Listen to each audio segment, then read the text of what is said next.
सारेगामा कारवां इस तोहफे में है 5000 सुनहरे गाने और कुछ यादें।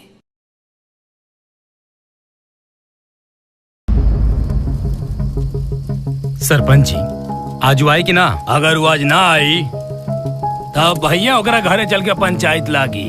अरे सरपंच जी रहुआ चिंता बिल्कुल मत करी। पवन मौत के टाल सकेला लेकिन अपने ही भोला चाचा की बात कब्बो नहीं टाल सकत।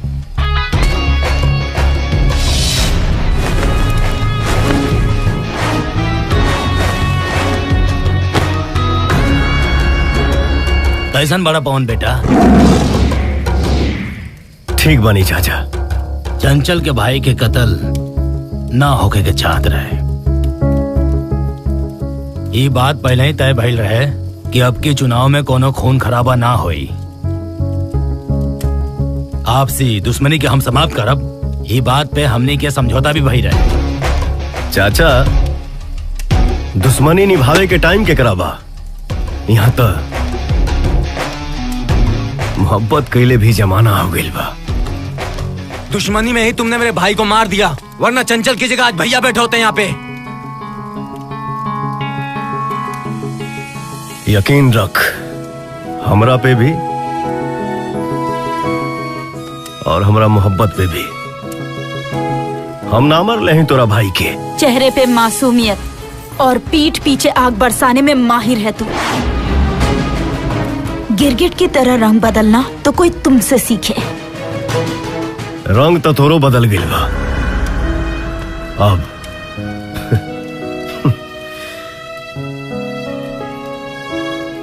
प्यार दिखाई ना दिला तोरा आँखी में।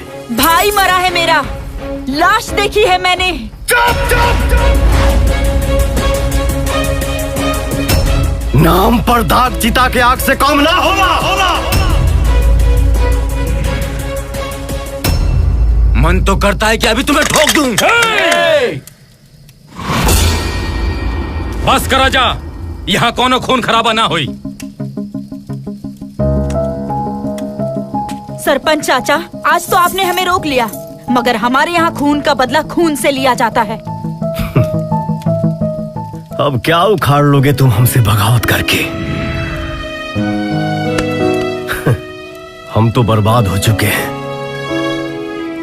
तुमसे मोहब्बत करके।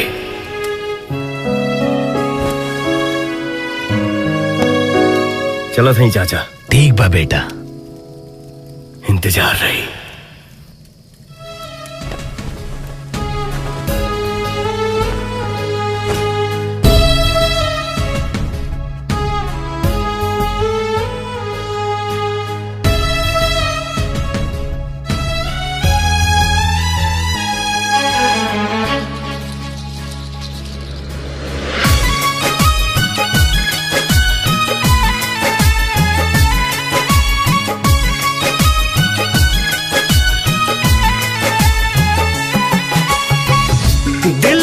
दर्दिया के दवाइयों ना भेटाता, छोने छोने आई हो दादा जाने अब जाता।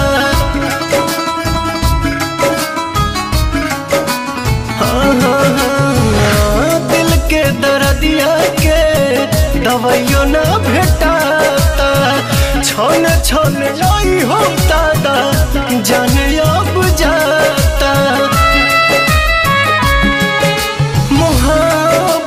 जाता है बाजार में, केहू पिएला जहरिया के करो प्यार में। मोहब्बत बेचाता है बाजार में, केहू पिएला जहरिया के करो प्यार में।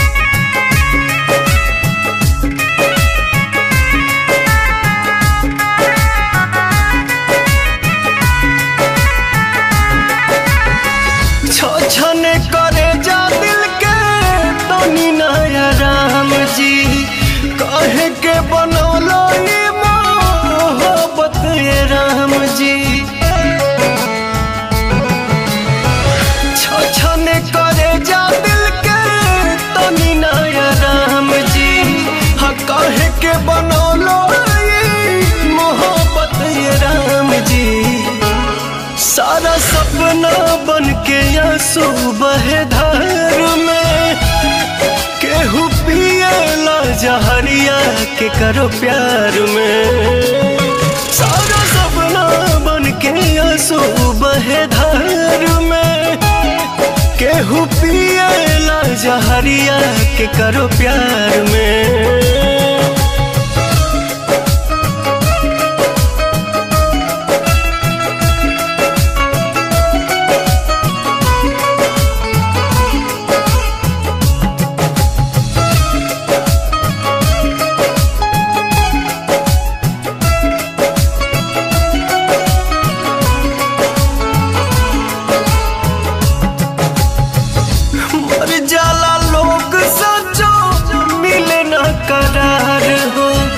जिंदगी के बगीचा उजड़ आवे न बहार हो,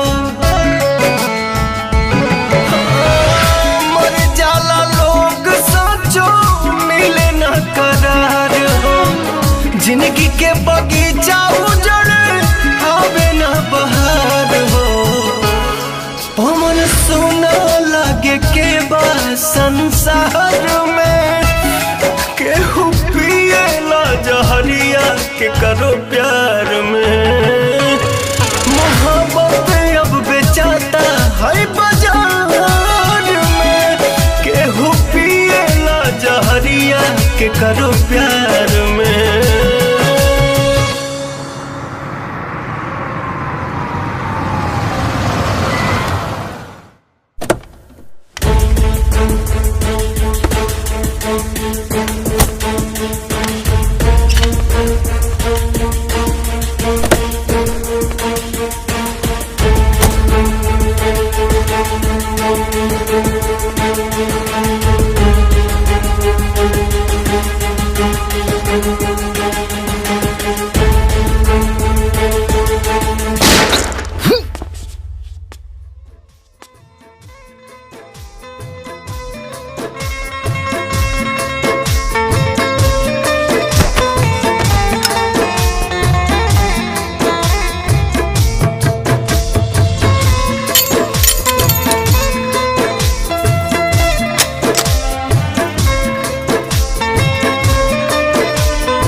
मोहब्बत बेचाता है बाजार में, केहू पिएला जहरिया के करो प्यार में।